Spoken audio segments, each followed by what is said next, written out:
La culture Sakwe à l'épreuve de la constitution de l'ère Adjatado.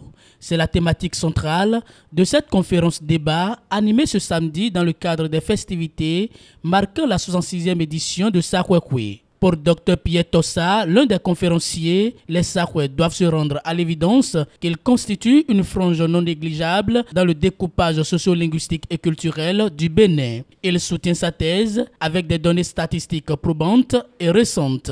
C'est parti d'abord d'un village d'Oyo appelé Adja, qui par la suite, ses habitants ont émigré pour s'installer d'abord à Kétou dans le Bénin. Et c'est du Bénin, ils sont allés au Togo, précisément à Tado ou Sado. Et c'est là, chaque ethnie a continué son parcours.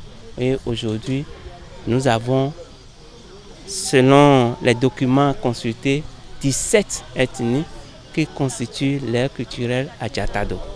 On a essayé d'expliquer pour montrer aux Sakwe qu'ils sont dans un grand ensemble parce que quoi? Quand le gouvernement a créé les 4 agences, il y a l'agence Adjatado qui prend 33% de la population du Bénin.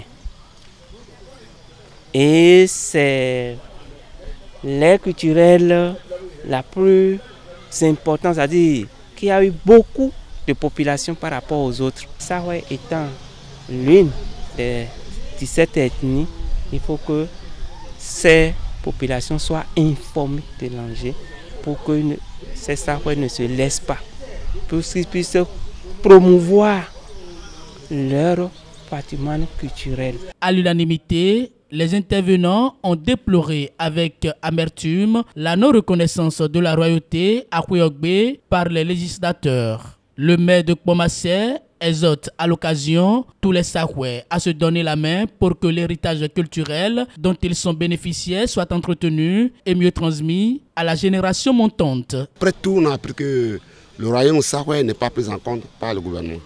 Cela est dû au fait que nous-mêmes, on ne s'est pas organisé, on n'a pas vite posé de problème, on ne s'est pas rapproché vite des autorités, c'est ce qui a causé tout ça.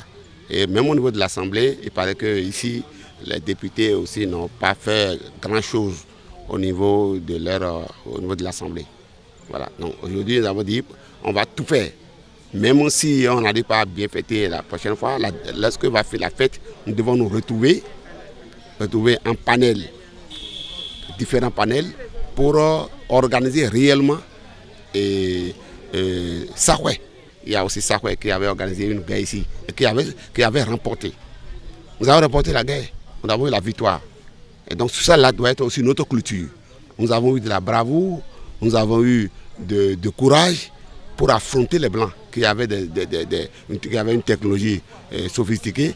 Mais au dernier moment, nous avons gagné avec nos armes traditionnelles. Bon, donc je dis que beaucoup de choses ont été oubliées à côté de notre culture.